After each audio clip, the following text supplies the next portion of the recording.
When the young prince awoke screaming, it was not from a dream, but from the hiss of two serpents rising from his own shoulders. They thrashed, alive, black as shadows, their tongues hissing for flesh. He tried to cut them away, they grew back stronger. And so begins our tale of how a crown of gold became a crown of serpents. The tale begins in the heart of ancient Persia, a land of marble palaces, fragrant gardens, and golden sunlight spilling across tiled courtyards. There was a prince young, tall, broad-shouldered, and admired by all who looked upon him. When he entered the banquet hall, musicians struck their strings, dancers twirled in silk, and poets sang his name. Yet inside him, beneath the glittering robes and jewels, there lived a restlessness. Every time he bowed to his aging father, the king, he felt a shadow stirring within him. Why do I kneel? Why should I wait? The throne should already be mine. His father ruled with honor, but honor brought no thrill, and the prince craved more. More than respect, more than songs, more than the fleeting glances of admiration. He wanted power. One night, under the glow of a crescent moon, the prince wandered alone through the royal gardens. The air was heavy with jasmine and roses, the fountains whispering like secrets. And there, among the shadows of the cypress trees, stood a man. No guard had seen him enter, no servant announced him, yet he was there, cloaked in black, his face half hidden. The prince froze. The stranger bowed deeply, his voice calm, smooth, like honey poured over steel. "O prince, beloved of your people, why do you walk here, restless, when the crown already belongs to you?" The prince's heart thundered. "Who are you to speak so boldly?" The stranger smiled. In the dim light, his teeth gleamed like ivory fangs. "I am a friend, nothing more, a guide to greatness. Your father grows old. The kingdom grows weary of his slow hand.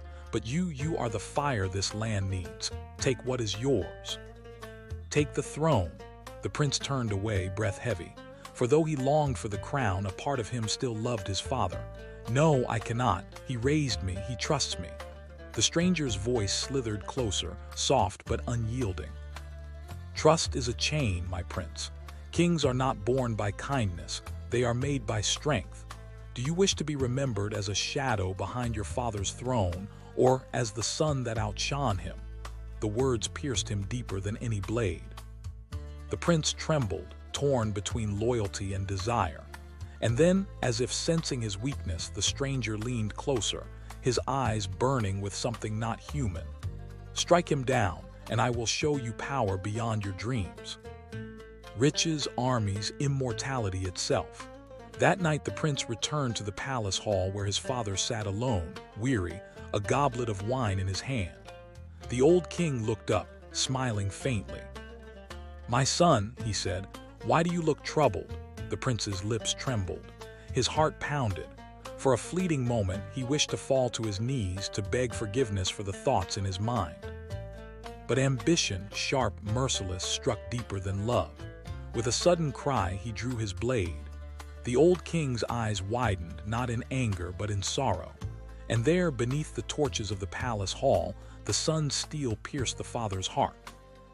The goblet fell, the crown rolled, and the prince was king. When dawn came, the people bowed to him. Drums thundered, trumpets sang. The throne of Persia was his at last. But in the crowd of rejoicing faces, he saw one figure cloaked in black, watching silently. The stranger. And though the world cheered, the prince shivered. For the stranger's smile was not of joy, but of triumph. The crown was his, but in the shadows, something darker had already claimed him. The crown gleamed upon the prince's brow. The throne of Persia, high and mighty, was his. And yet, the first night of his reign brought not dreams of triumph, but terror. As torches burned low in the palace, the new king lay upon silken cushions, but sleep would not come. A strange heat crawled through his shoulders, as if fire had been set beneath his skin. He groaned, twisted, clutched at his flesh, and then he screamed. From his very shoulders, the skin tore. Blood spilled, flesh ripped open, and out of his body burst two serpents. Black as midnight, slick with blood, their scales glistened like oil under the moonlight. They coiled upward, their tongues flickering, hissing into the silence of the chamber. The king staggered back in horror. He seized his sword, swung with all his might, and the serpents' heads fell to the ground. But as he panted, blood dripping from his blade, a new pain ripped through him. And before his eyes, the serpents grew back thicker, stronger, more alive. In his despair, a whisper slithered through the chamber, and from the shadows the stranger appeared once more, no longer cloaked in humility, no longer a wise sage. His face now stretched unnaturally long, his eyes glowing with fire, his very shadow rippling like smoke. The king fell to his knees. "What curse is this? What have you done to me?"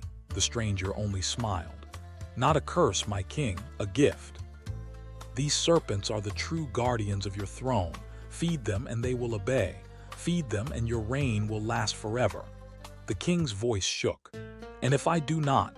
The stranger's eyes narrowed, his teeth sharp as fangs. "Then they shall feast upon you." And with that he vanished, leaving only the hiss of the serpents coiled around their master's shoulders. At dawn, the king's advisors entered the chamber and froze at the sight. Their ruler, crowned and cloaked in gold, now bore 2 living serpents upon his shoulders. The whispers of horror spread through the palace. The serpents hissed, striking at the air, their tongues tasting the fear of those who drew too close. The king, desperate, commanded, "Bring me prisoners, let their flesh feed these creatures." And so it began. The first prisoner was brought, trembling. With a hiss, the serpents lunged, sinking fangs into his skull, tearing life from his body. The man's scream echoed across the marble halls, and then silence. The king looked away, his hands trembling. But when the serpents finished, their eyes glowed faintly, their coils loosened, their hiss softened. They were satisfied, for a moment. But the next night their hunger returned, and the night after, and the night after. Every day young men and women were taken from their homes. Every night the serpents fed. The golden palace grew dark, stained with blood. The songs of Persia fell silent. The streets emptied, for who knew when the king's soldiers might arrive to seize another victim? The throne, once a symbol of glory, became a place of dread. And the king, who once sought power, found himself a prisoner of his own shoulders, for he could not rule without feeding them. He could not sleep without silencing their hiss. He could not escape, for they were part of his flesh.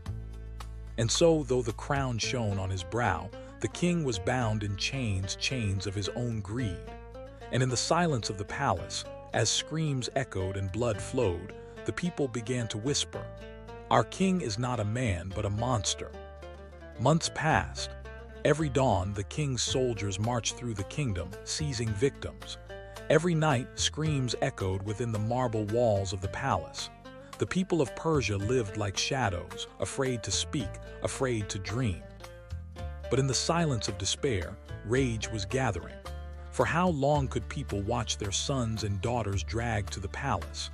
In a small village, far from the glittering halls, lived a blacksmith named Cave. His arms were thick with muscle, hardened by years of striking iron. His face was scarred by fire and smoke. He was no nobleman, no warrior, only a man who worked with his hands. The monstrous reign of the Serpent King did not spare the innocent. Their hunger reached into the villages of Cave. One by one, the king's soldiers came for the sons of the people, dragging them away to feed the cursed beasts. Until one day, they came to Cave's home. His only son, a boy who had seen just 19 springs of life, was the next in their cruel tally. Cave's blood burned with a fire that no blacksmith's forge could match. Rage clawed at his chest. He could not offer his son to the hunger of a monster, not his boy, not to the crown, not to the king. With a voice like thunder, Cave cried, "Enough! I will not surrender my son to a monster's hunger." The village held its breath, for the storm of a father's fury was about to clash with the terror of a tyrant. The villagers gathered. Mothers with tears in their eyes, fathers with empty arms, brothers and sisters clutching nothing but grief. And when Cave raised his hammer, they raised their voices with him. No Serpent King rules forever. Fire may bend iron, but it also forges swords. Word spread like wildfire. The cry was the same. The blacksmith's apron was raised high upon a spear, and it became their banner, not of silk, not of gold, but of leather, rough and strong. With torches blazing and hammers ringing, the people began their march. The earth trembled beneath their steps.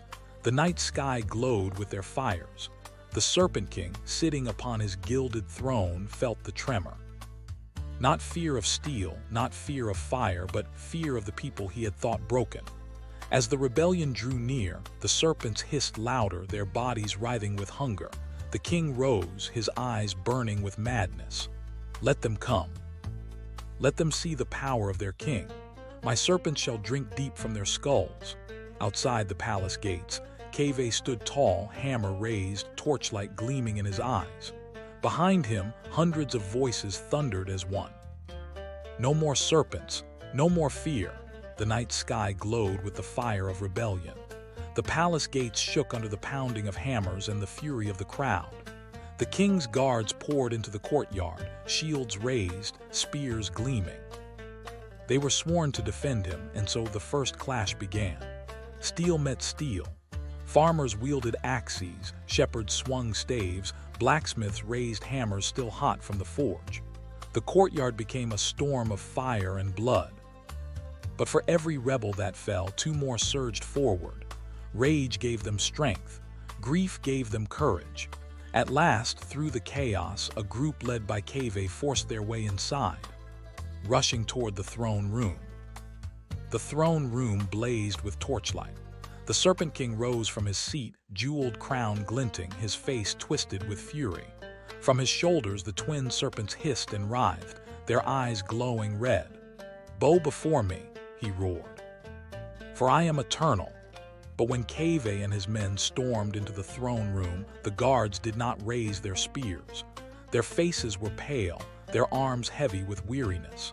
They had seen too many sacrifices, too many nights filled with the hissing of serpents. They did not move to defend their king.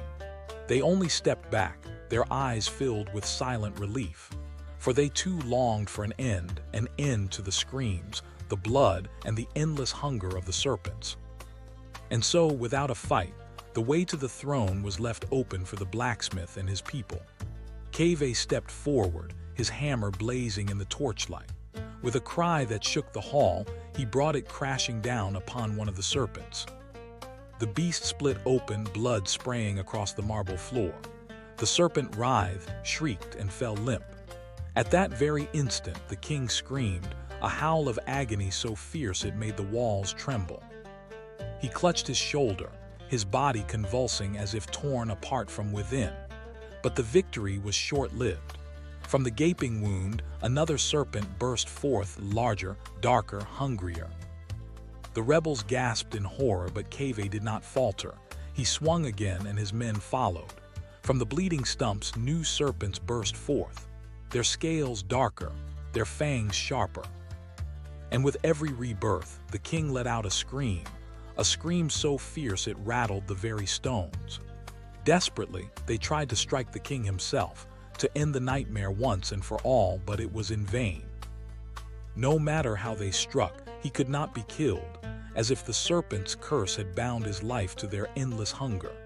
His back arched, his veins turned black, blood poured down his arms. The guards who had once fought fiercely now stood aside. Their spears shook in their hands. They had served him out of duty, out of fear, but now they could see the truth. Their king was no longer a man. He was a curse. Kave, his hammer dripping with blood, raised his voice above the chaos. "No blade, no flame can end this. We cannot slay him, but we can bind him." The people roared in answer. Heavy chains were brought forth. Together they rushed the staggering king. They dragged the Serpent King down into the dungeon, shackled him with iron, and left him in the blackness. The chamber soon filled with his screams. At first they were roars of fury, echoing like thunder through the stone corridors. Then they became cries of pain, tearing through the palace, reaching even the streets above. The serpents thrashed restlessly, their hunger gnawing. For a time they struck at the chains, at the walls, but when no victims came, their red eyes turned upon the king himself. It began slowly, a bite at his arm, a tear at his flesh. His shrieks shook the dungeon, rattled the iron doors. The guards trembled as the sound rose night and day, agony without end. For 3 long days, his screams echoed through the palace halls and rattled against the cold stone walls. The sound rose and fell like a storm, shaking even the bravest to their core. The guards posted above trembled at every cry. None dared to descend into the dungeon, none dared to open the iron doors. And then silence. The serpents had devoured him completely, until there was nothing left but bones and chains. And in that silence, the serpents themselves withered, curling into nothingness. They vanished as though they had never been there at all. Thus ended the reign of the Serpent King, not slain by sword, not burned by fire, but consumed by the very beasts he had fed with innocent lives. The stranger was none other than Satan in disguise, cloaked as a sage, yet burning with the will to corrupt. He had smelled the greed rising in the young prince's heart and came to test him. Would he choose loyalty or betray it for a crown? The prince listened, and in that moment the trial was lost. For when Satan whispers, the weak believe they are gaining power, yet what they grasp is not power, but the beginning of their ruin. Stories live on when they're shared, so like, subscribe, and ring the bell to keep the magic alive.